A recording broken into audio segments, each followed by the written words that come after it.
Legenda Dewa Bintang. Chapter 226. Kekhawatiran Shen Huoliang. Xiao Lang kemudian melepaskan kekuatan semesta dan langsung menyelimuti mereka berenam. Setelah itu tanda bunga teratai 7 kelopak atau tanda teratai semesta muncul di tengah-tengah dahi Xiao Lang.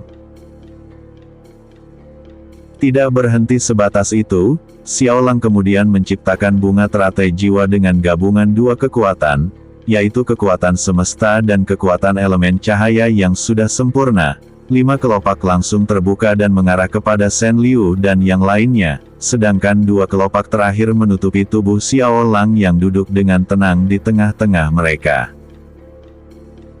Seketika tubuh mereka semua langsung melayang dan masing-masing dari mereka berlima duduk di atas kelopak teratal. Bersamaan dengan itu masing-masing kekuatan mereka seperti tertarik keluar dan secara perlahan-lahan mulai mengisi kelima kelopak teratai tersebut. Meskipun kekuatan mereka seperti tertarik keluar dari tubuhnya, tapi secara perlahan-lahan kekuatan semesta yang telah digabungkan dengan kekuatan elemen cahaya juga mulai masuk ke dalam tubuh mereka dan meningkatkan kekuatan mereka secara perlahan-lahan. Jadi kekuatan mereka berlima tetap berada di tubuh mereka dan dengan bantuan kekuatan semesta, kekuatan mereka jadi bertambah kuat. Dan hal itu juga yang terjadi pada Xiao Lang. Meskipun kekuatan semesta dalam dirinya ditarik keluar dan masuk ke dalam tubuh Shen Liu dan yang lainnya, tapi secara bersamaan kekuatannya juga semakin meningkat. Proses yang mereka lakukan saat ini tentunya hanya mereka saja yang bisa melakukannya, sebab kekuatan mereka semua saling berhubungan satu sama lain. Meskipun meningkatkan kekuatan dan kultivasi bisa dilakukan dengan cara berkultivasi dan menyerap energi dari alam atau sumber daya, tapi cara tersebut tentunya sangat lama dan tetap tidak membuat kekuatan mereka berimbang. Sedangkan jika mereka melakukan seperti yang sedang mereka lakukan saat ini, kekuatan mereka justru akan berimbang dan menguatkan satu sama lain. Tentunya tidak hanya kekuatan mereka saja yang meningkat, tapi kultivasi mereka juga pasti akan meningkat sebab saat ini di sekeliling mereka tersebar jutaan kristal tingkat tinggi yang telah ditaburkan oleh Xiao Lang sebelumnya. Energi dari kristal tersebut akan diserap secara langsung oleh masing-masing kelopak bunga teratai dan ditransfer ke tubuh mereka semua secara langsung. Tentunya penyerapan yang dilakukan oleh bunga teratai jiwa jauh lebih cepat daripada penyerapan yang dilakukan tanpa menggunakan bunga teratal jiwa. Waktu di dunia hampa terus berputar dengan begitu cepat bahkan sudah tidak terasa 1 bulan telah berlalu sejak Xiao Lang dan yang lainnya serta seluruh pasukan bulan sabit melakukan kultivasi. Meskipun di dunia hampa sudah berlalu 1 bulan, tapi di dunia nyata baru saja berlalu selama 1 jam. Yang artinya jika mereka yang ada di dunia jiwa telah melewati waktu selama 1 tahun, maka di dunia nyata waktu yang berlalu baru 12 jam saja. Hal ini tentunya bisa terjadi karena mereka tinggal di dunia yang diciptakan oleh Shen Liu, yang merupakan seorang dewa yang menguasai kekuatan ruang dan waktu. Tingkat kultivasi dan kekuatan dari pasukan bulan sabit juga sudah mulai meningkat secara perlahan-lahan, berkat putaran waktu yang jauh lebih cepat dan berkat sumber daya tingkat tinggi yang mereka dapatkan, lalu dibantu dengan tempat khusus yang diciptakan oleh Shen Liu. Tentu saja kekuatan mereka bisa meningkat dengan pesat. Sementara Xiao Lang dan yang lainnya serta pasukan bulan sabit sedang meningkatkan kekuatan mereka, Shen Dian juga telah selesai menyiapkan seluruh pasukannya. Saat ini dia hanya tinggal menunggu persetujuan kelima penguasa untuk segera melakukan pergerakan. Selain itu dia juga harus memberitahukan masalah ini kepada Kaisar Dewa agar dia juga bisa menyiapkan seluruh pasukan dewa. Untuk sementara waktu sebaiknya aku mengunjungi Kaisar Dewa, gumam Shen Dian. Setelah itu Shen Dian langsung meninggalkan tempat khusus di mana pasukannya berada dan langsung menuju ke istana Kaisar Dewa. kedatangan Shen Dian di istana Kaisar Dewa tentunya disambut dengan penuh hormat oleh Kaisar Dewa dan semua orang yang berada di istana tersebut. "Selamat datang Yang Mulia, ada gerangan apa sehingga Yang Mulia datang mengunjungiku?" tanya Kaisar Dewa. "Shen Huoliang, aku ingin kau segera mempersiapkan para pasukan untuk menghadapi peperangan yang akan segera terjadi," ucap Shen Dian. "Memangnya siapa yang akan berperang melawan kita bangsa dewa Yang Mulia?" tanya Shen Huoliang. "Tentu saja bangsa iblis, cepat atau lambat mereka tentu akan menyerang alam bangsa dewa ini," jawab Shen Dian. "Yang Mulia, Anda tidak perlu mengkhawatirkan bangsa iblis. Sekuat apapun mereka kita bangsa dewa tentu bisa mengalahkan mereka dengan mudah," ucap Kaisar Dewa. "Shen Huoliang, apa kau pikir musuh para dewa hanya bangsa iblis? Di alam semesta ini ada banyak sekali orang-orang kuat yang berpotensi untuk mengalahkan bangsa dewa, dan salah satunya adalah anak dari Shen Liu," ujar Shen Dian. Kaisar Dewa langsung terdiam saat mendengar ucapan Shen Dian. Saat mendengar nama Shen Liu, Kaisar Dewa langsung teringat dengan kejadian belasan tahun yang lalu saat mereka semua melakukan penyerangan terhadap salah satu klan dewa yang ada di alam bangsa dewa. Shen Huoliang nampak menunjukkan raut wajah bingung sekaligus rasa takut yang sangat besar. Dia benar-benar tidak pernah menyangka bahwa anak yang saat itu dikabarkan lahir di klan Dewa Cahaya adalah anak dari Shen Liu, yang artinya anak tersebut juga menguasai kekuatan cahaya yang merupakan kekuatan elemen yang sangat kuat. Tetapi, apa yang bisa dilakukan oleh anak itu Yang Mulia? Dia hanyalah seorang anak biasa yang masih belum mengerti betapa besarnya kekuatan bangsa dewa, ucap Kaisar Dewa. "Bodoh, apa kau pikir dia hanyalah bocah ingusan yang tidak mengerti apa-apa?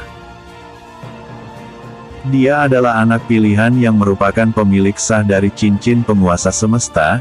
Selain itu di dalam tubuhnya juga mengalir kekuatan terkuat di alam semesta ini. Dan jika kekuatan tersebut telah sempurna bahkan kelima penguasa juga masih bukan tandingannya," ujar Shen Dian marah. Shen Huoliang benar-benar sangat kaget saat mendengar Shen Dian mengatakan bahwa anak itu adalah seorang calon penguasa semesta. Terlebih lagi tidak pernah terpikirkan sedikitpun oleh Shen Huoliang bahwa anak yang ia pikir hanya bocah ingusan itu memiliki kekuatan semesta di dalam dirinya. Wajah Shen Huoliang yang semua tenang kini tiba-tiba berubah menjadi pucat pasi. Keringat dingin mulai bercucuran di wajahnya dan tubuhnya mulai bergetar karena perasaan takut yang saat ini ia rasakan. Tidak hanya Shen Huoliang saja yang merasakan ketakutan, bahkan para dewa yang ada di sana juga merasakan hal yang sama. Chapter 227. Dimulainya era kekacauan. Shen Huoliang nampak sangat kebingungan. Dia tidak bisa berpikir dengan jernih dan tidak tahu apa yang harus dia lakukan sekarang. Dalam perasaan yang bercampur aduk, Shen Huoliang memerintahkan kepada beberapa dewa untuk langsung mengawasi putra Shen Liu tersebut. Cepat pergi ke dunia manusia dan selidiki anak itu. Kalau perlu bunuh saja dia," ujar Shen Huoliang. "Baik Yang Mulia," jawab beberapa dewa yang ada di sana. "Tunggu," cegah Shen Dian. "Ada apa Yang Mulia? Kenapa Anda menghentikan mereka?" tanya Shen Huoliang. "Jika kalian pergi ke dunia manusia sekarang, kalian tidak akan mendapatkan apapun, sebab keberadaan bocah itu masih belum diketahui di mana. Untuk sekarang sebaiknya kita semua mempersiapkan diri," jawab Shen Dian. "Baik Yang Mulia," jawab mereka semua serempak. "Baiklah, aku sudah memperingatkan kalian, jadi jangan sampai melakukan kesalahan yang bisa mengancam keselamatan kalian, dan sebaiknya turuti apa yang tadi aku katakan," ucap Shen Dian.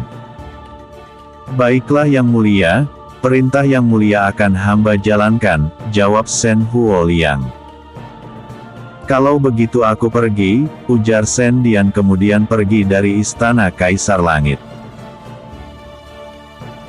Meskipun Shen Dian sudah meminta mereka untuk tenang dan hanya perlu mempersiapkan pasukan, tapi Shen Huoliang terlihat masih belum bisa berpikir dengan tenang. Ia masih saja merasa gelisah memikirkan kekuatan dan status dari putra Shen Liu. Selain itu Shen Huoliang juga merasa sangat penasaran dengan sosok putra Shen Liu yang merupakan calon penguasa semesta. Tidak bisa, aku tidak bisa menunggu lebih lama lagi, sebaiknya aku bergerak sekarang atau semuanya akan terlambat, gumam Shen Huoliang. Shen Huoliang kemudian memberikan perintah kepada para bawahannya untuk tetap pergi ke dunia manusia agar mereka bisa menyelidiki tentang putra Shen Liu. Shen Huoliang juga mengatakan untuk melakukan pergerakan dengan hati-hati dan jangan sampai Shen Dian mengetahuinya. Beberapa dewa kemudian langsung meninggalkan istana Kaisar Dewa dan langsung pergi menuju ke gerbang teleportasi penghubung dunia manusia dan dunia dewa.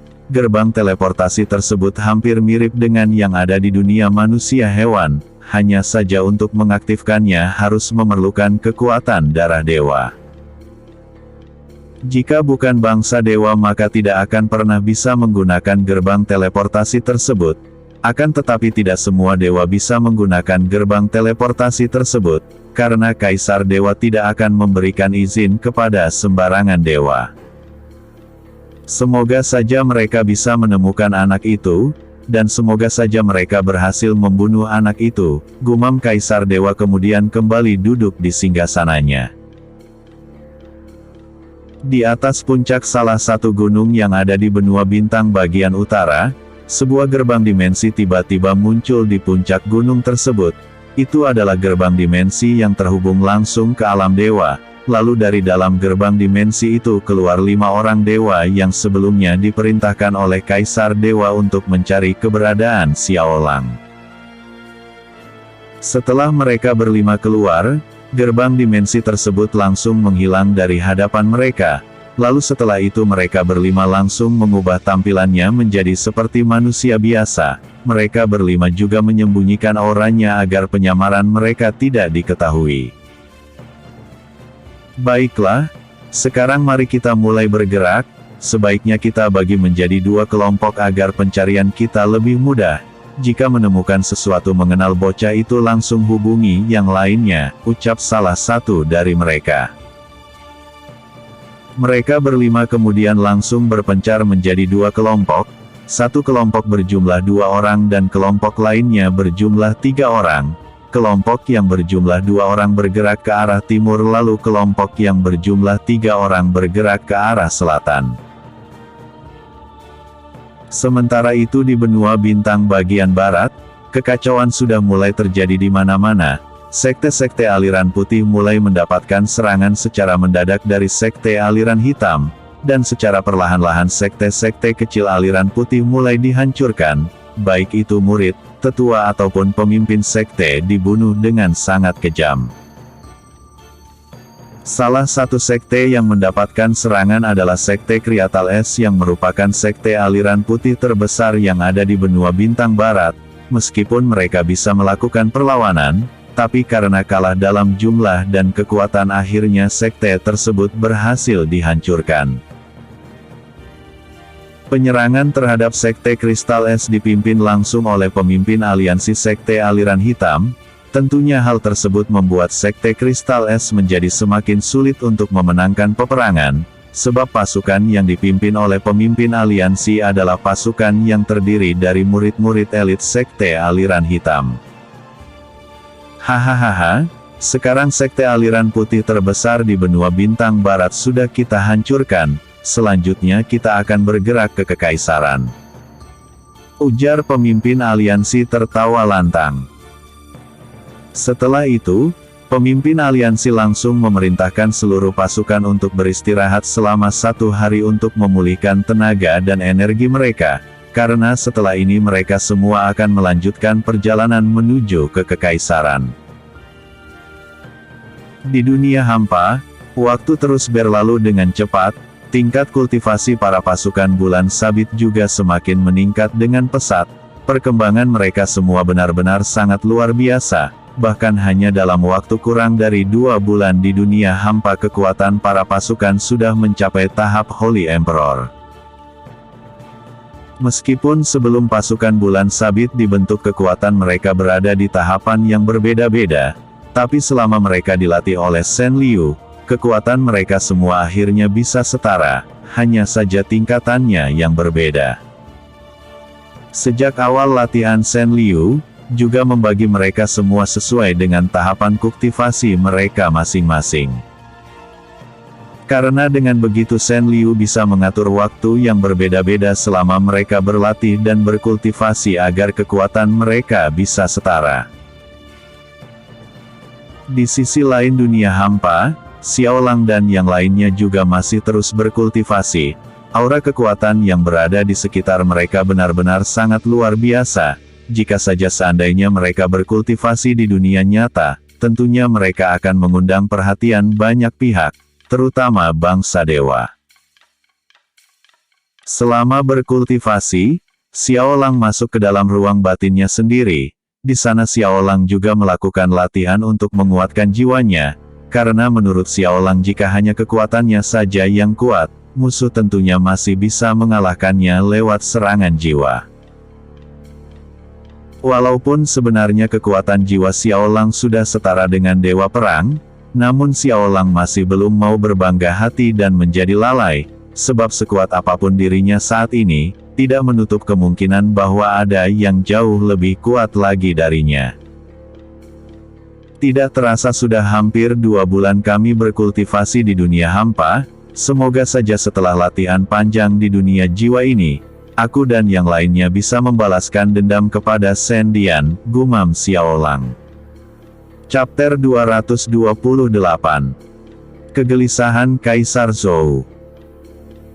1 bulan telah berlalu di dunia nyata, kekacauan benar-benar telah menyabar kemana-mana, peperangan yang tiada akhir juga sudah terjadi hampir di seluruh penjuru benua bintang. Peperangan tersebut sudah menyisakan begitu banyak kehancuran, kesedihan, kematian, dan rasa takut di hati semua orang. Khususnya di benua bintang bagian barat, seluruh benua benar-benar telah dikuasai sepenuhnya oleh orang-orang aliansi sekte aliran hitam, bahkan beritanya juga sudah tersebar ke berbagai kekalsaran lain yang ada di benua bintang.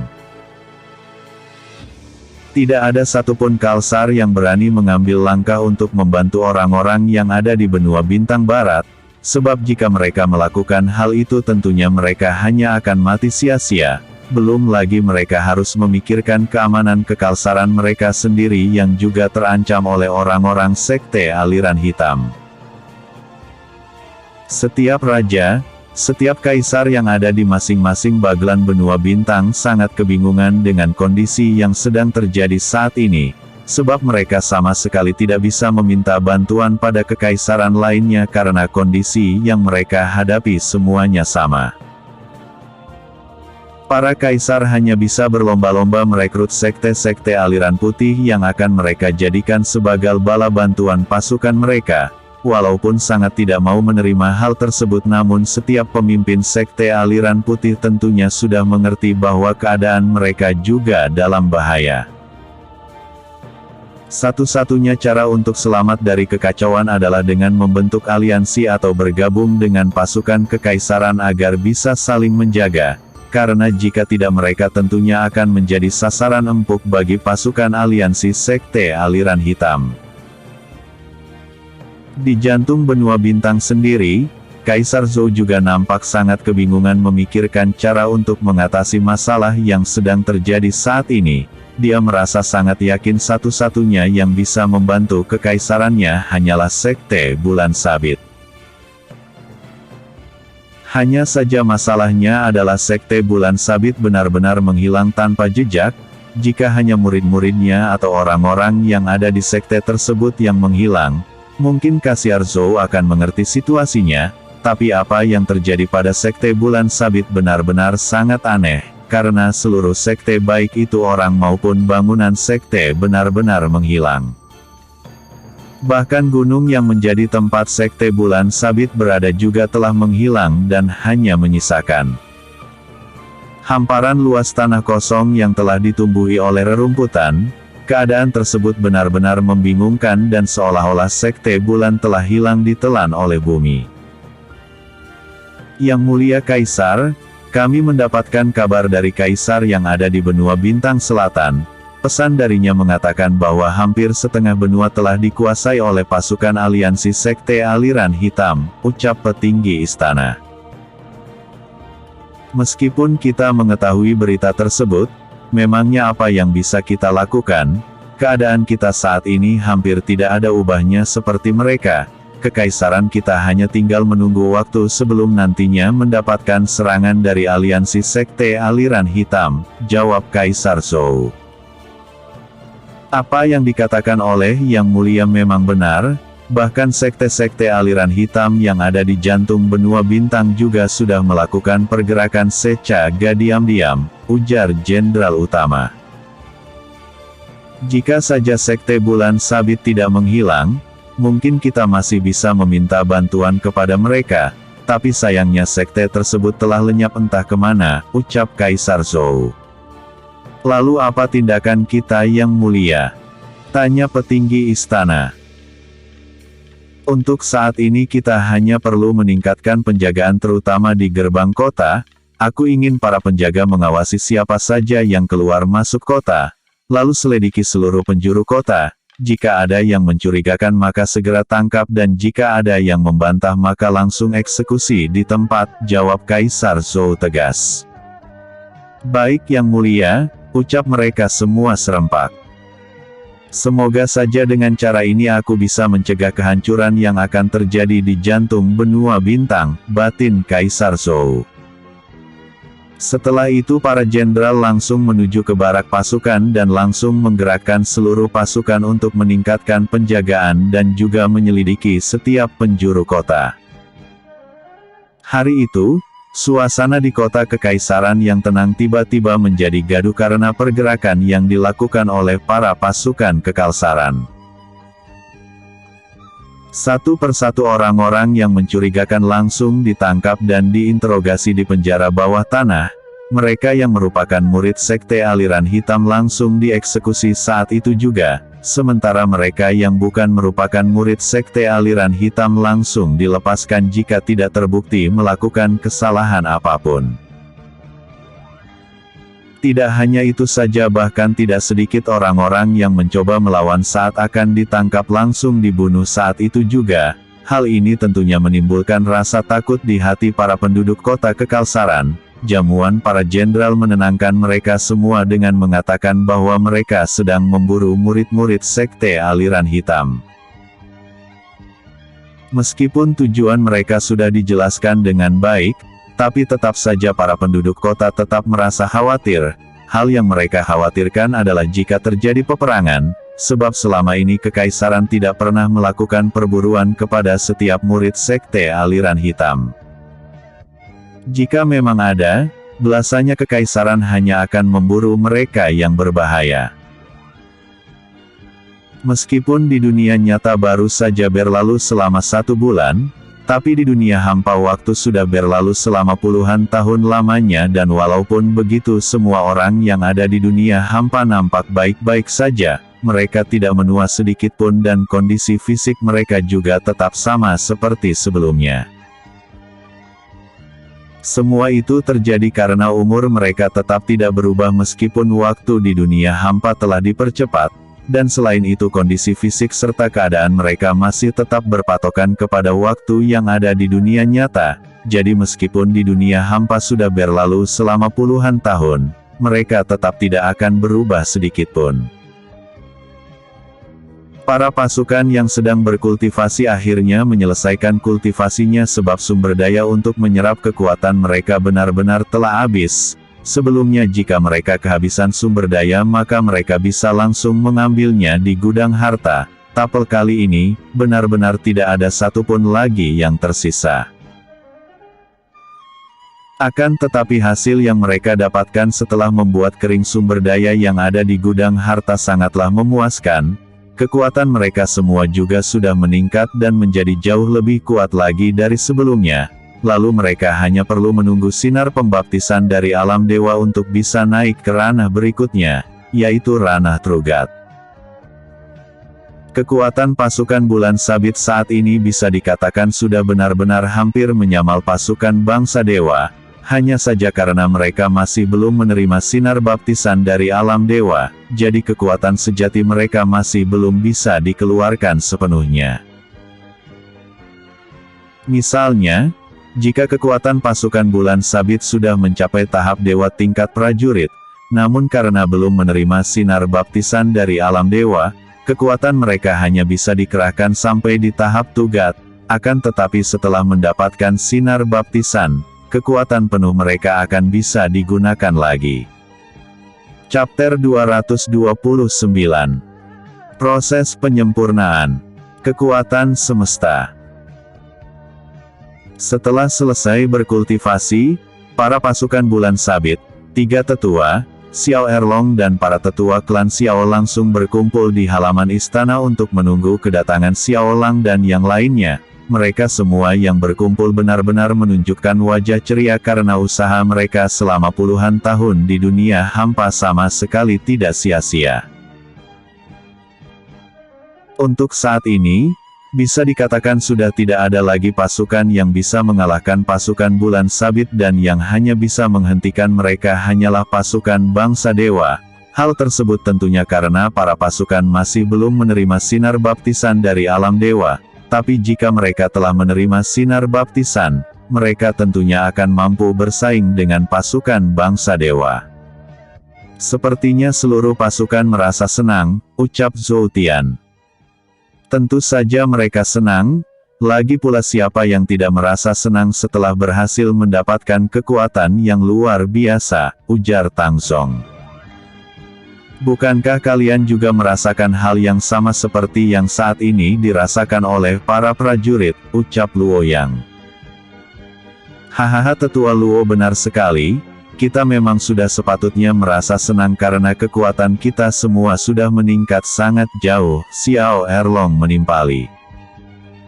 Iya, itu memang benar, tapi bagaimana dengan mereka berenam? Kenapa sampai saat ini mereka masih belum kembali juga, ucap Luo Yang.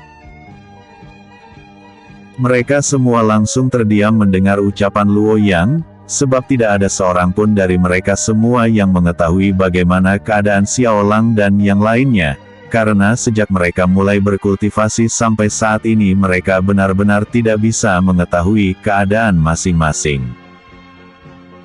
Untuk sekarang mereka semuanya hanya bisa berharap agar Xiao Lang dan yang lainnya baik-baik saja, mereka juga berharap agar apa yang telah mereka semuanya capai juga berhasil dicapai oleh Xiao Lang dan yang lainnya.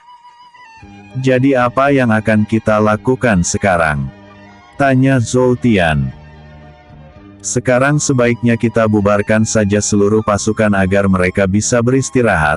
Selain itu kita juga tidak mengetahui kapan pemimpin dan yang lainnya akan selesai berkultivasi, jawab Tang Song. Setelah itu mereka semua langsung membubarkan seluruh pasukan dan memerintahkan mereka untuk segera beristirahat, dan mereka semua akan dikumpulkan kembali setelah Xiao Lang dan yang lainnya kembali dari berkultivasi.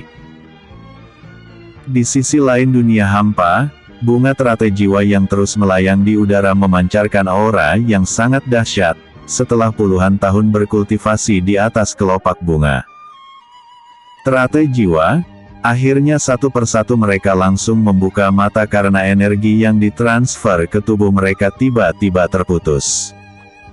Kenapa energinya tiba-tiba terputus? Tanya Dao Fang kebingungan. Itu artinya kita telah selesai melakukan kultivasi, jawab Shen Liu. Mereka semua kemudian langsung mengecek tingkat kultivasinya masing-masing. Seketika itu Dao Fang dan Luo Li langsung kaget karena mengetahui tingkat kultivasi mereka telah sampai ke ranah Trugat, yaitu berada di tahap dewa tingkat Jenderal Perak. Ini benar-benar luar biasa, ujar Luo Li. Tapi aku harus memberitahukan kalian berdua satu hal yang penting, ucap Shen Liu. Apa itu ayah? Tanya Luoli. Karena kalian berdua adalah manusia biasa, jadi untuk menggunakan kekuatan tahapan dewa ini, kalian haruslah menerima sinar baptisan dari alam dewa terlebih dahulu dan sebelum mendapatkan sinar baptisan, kalian hanya bisa menggunakan kekuatan yang setara dengan tahap Tugat, ucap Shen Liu menjelaskan. Ternyata ada hal yang seperti itu ya, gumam Luoli. Jadi itu artinya kita harus pergi ke alam dewa? Tanya Dao Fang. Ya, benar apa yang kau katakan. Lagi pula, memang sudah seharusnya kalian datang ke alam dewa, sebab di dunia manusia ini sudah tidak ada lagi yang bisa membantu kalian meningkatkan kekuatan, jawab Shen Liu. Lalu bagaimana dengan kakak pertama dan kedua, apa kalian juga perlu menerima sinar baptisan? Tanya Dao Fang. Tidak, meskipun saat ini kami terjebak dalam wujud manusia dan kekuatan kami juga sama halnya dengan manusia, tapi kami tidak perlu menerima sinar baptisan, sebab pada dasarnya kami berdua tetaplah seorang dewa, jawab Xiao Guang. Hah? Itu curang namanya, ujar Dao Fang. Sudahlah, sebaiknya kita turun dari kelopak bunga teratal ini dan jangan ganggu Langer, ajak Shen Liu.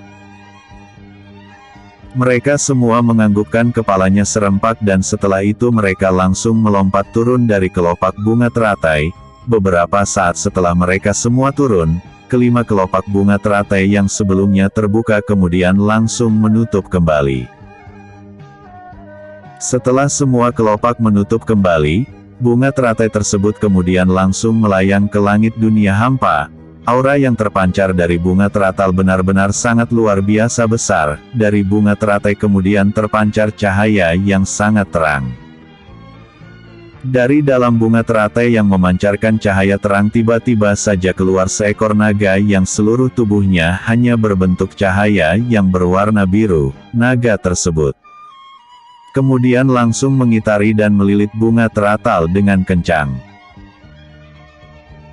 Beberapa saat setelah bunga teratai dililit oleh naga cahaya biru tersebut, dari tengah-tengah bunga teratai muncul bola cahaya kecil yang juga berwarna biru namun jauh lebih cerah dari warna biru milik naga. Bola cahaya berwarna biru tersebut juga memancarkan cahaya yang sangat terang, bahkan langit dunia hampa langsung berubah menjadi berwarna biru yang dihiasi oleh ribuan bintang. Pemandangan indah tersebut tentunya dapat disaksikan oleh semua orang yang ada di dunia jiwa, mereka semuanya menatap ke arah langit dunia Hamoa yang nampak seperti langit malam yang dipenuhi oleh jutaan bintang, hanya saja warnanya tidak gelap melainkan biru dan sangat cerah. Ayah apa ini? Tanya Luoli khawatir. Jangan khawatir Ler, ini adalah proses penyempurnaan kekuatan semesta. Setelah proses ini selesai maka Langer akan benar-benar memiliki kekuatan yang hebat, jawab Shen Liu. Tapi kenapa aku memiliki firasat buruk ayah? Tanya Luoli. Untuk mendapatkan sesuatu yang besar terkadang kita juga harus melewati rintangan yang sangat besar, dan itulah yang sedang dirasakan oleh Langer saat ini. Jika dia gagal dalam proses ini maka semuanya akan benar-benar lenyap, jawab Shen Liu. Luoli langsung menunjukkan raut wajah khawatir setelah mendengar perkataan Shen Liu, akan tetapi Luoli tetap berusaha untuk meyakinkan dirinya sendiri bahwa suaminya itu pasti mampu melewati semua rintangan yang ada. Luoli juga merasa sangat yakin bahwa suaminya akan baik-baik saja. Daripada aku bersedih dan khawatir, lebih baik aku memberikan semangat kepada kakak, batin Luoli. Suamiku, kau harus berhasil melewati ujian ini, jangan sampai menyerah dan jangan sampai kalah, ujar Luoli memberikan semangat kepada suaminya. Chapter 230. Kesempurnaan. Kekuatan semesta.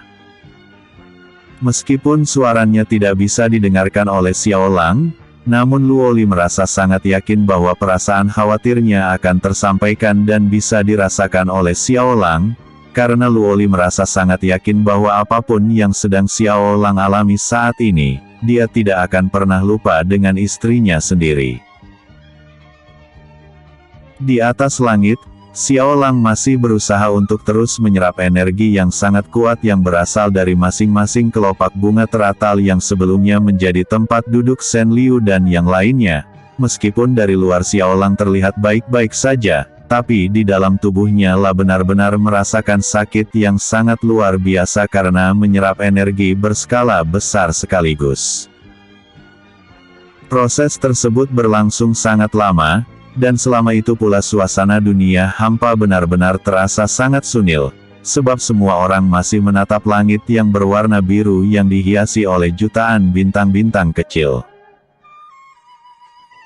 Alasan lainnya adalah karena semua orang juga bisa merasakan energi yang sangat hangat menerpa tubuh mereka, dan entah kenapa mereka semua seperti bisa melihat dan bisa merasakan rasa sakit yang sedang dialami oleh Xiao Lang saat ini. Hati mereka seolah-olah terhubung menjadi satu dan mereka juga bisa merasakan setiap kesedihan dan kebahagiaan yang pernah Xiao Lang alami.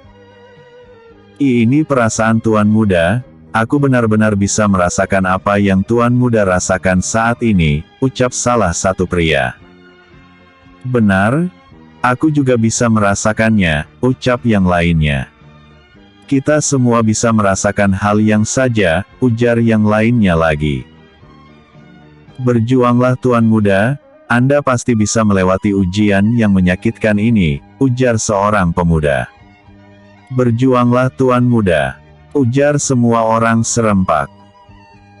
Tidak hanya mereka semua yang bisa merasakan perasaan sakit, sedih dan bahagia yang Xiao Lang alami, tapi Xiao Lang sendiri juga bisa merasakan harapan semua orang yang mendoakannya, dan hal itulah yang menjadi kekuatan Xiao Lang untuk tetap bertahan. Aku tidak akan mengecewakan harapan semua orang, harapan ayah, istriku, teman-temanku, dan semua orang yang sayang kepadaku. Aku tidak akan pernah mengecewakan mereka, ucap Xiao Lang membatin. Cahaya yang keluar dari bunga teratai menjadi semakin terang, naga cahaya biru yang sebelumnya melilit bunga teratai juga memancarkan cahaya yang sangat terang dan secara perlahan-lahan langsung menghilang terserap ke dalam bunga teratai. Boom! Swas! Ledakan yang sangat besar terjadi pada bunga teratai dan membuatnya hancur menjadi serpihan-serpihan cahaya. Bersamaan dengan itu ledakan aura yang sangat besar juga terjadi dan membuat seluruh dunia hampa menjadi berguncang. Bersamaan dengan ledakan teratai dan ledakan aura yang mengguncang dunia hampa tersebut, langit biru yang sangat cerah yang dihiasi oleh jutaan bintang juga menghilang dan kembali menjadi seperti semula. Perasaan bahagia Xiao Lang yang telah berhasil melewati semua rintangan juga telah tersampaikan kepada semua orang. Berhasil, akhirnya Langer berhasil mencapai tahap kesempurnaan dari kekuatan semesta, ujar Shen Liu senang. Hahaha bagus, Master benar-benar luar biasa, ucap Dao Fang tertawa lantang. Akhirnya kakak berhasil, gumam Luoli. Xiao Lang yang masih melayang di udara kemudian perlahan-lahan turun ke bawah. Tampilan Xiao Lang benar-benar terlihat berbeda dari sebelumnya. Lambang bunga teratai yang ada di dahinya benar-benar muncul sepenuhnya dan tidak bisa hilang lagi. Rambutnya yang semula berwarna hitam bercampur perak juga telah berubah menjadi warna perak sepenuhnya. Pupil mata yang sebelumnya berwarna biru cerah juga telah berubah menjadi warna perak sesuai dengan warna rambutnya. Selain itu aura yang terpancar dari tubuh Xiao Lang benar-benar terasa sangat agung. Peperangan kapan saja dan di mana saja, jadi untuk itu aku ingin saat dibutuhkan kita semuanya sudah bersiap sedia. Aku juga akan mengembalikan waktu di dunia hampa agar bisa berjalan normal lagi seperti waktu di dunia nyata, lanjutnya. Setelah itu Shen Liu langsung menggunakan kekuatannya untuk mengembalikan putaran waktu agar berjalan normal lagi seperti waktu yang berjalan di dunia nyata, jadi dengan begitu mereka akan mengetahui keadaan di luar dunia hampa. Baiklah untuk sekarang silahkan kalian kembali dan beristirahat. Jika ada sesuatu aku akan mengumpulkan kalian lagi, ucap Shen Liu. Baik Yang Mulia, jawab mereka semua serempak. Sementara itu kekacauan yang terjadi di dunia nyata telah sampai ke jantung benua bintang. Sekte-sekte aliran hitam sudah mulai melakukan penyerangan terhadap sekte-sekte aliran putih yang ada di jantung benua bintang. Kalian sudah mengetahuinya bukan? Sekte aliran hitam sudah mulai menyerang, jadi aku perintahkan kepada kalian semua untuk menyampaikannya pesanku kepada seluruh kerajaan yang ada di benua bintang. Katakan pada setiap raja untuk mempersiapkan pasukannya dan langsung membantu sekte-sekte aliran putih, ucap Kaisar Zhou. Baik Yang Mulai, jawab para petinggi istana. Jenderal segera persiapkan pasukan elit kekaisaran. Kita tidak bisa menunggu mereka datang dan menyerang kekaisaran ini, jadi sebaiknya kita saja yang langsung memburu mereka semua, ucap Kaisar Zhou memberikan perintah. Baik Yang Mulia, pasukan elit akan segera saya siapkan, jawab Jenderal Utama Kekaisaran. Jenderal Utama pasukan Kekaisaran kemudian pergi meninggalkan ruang tahta dan langsung menuju ke tempat pelatihan khusus pasukan elit Kekaisaran. Setelah kepergian Jenderal Utama Kekaisaran, Kaisar Zhou juga langsung pergi meninggalkan ruang tahta untuk segera bersiap-siap. Bersambung. Chapter 231. Mengunjungi Kaisar.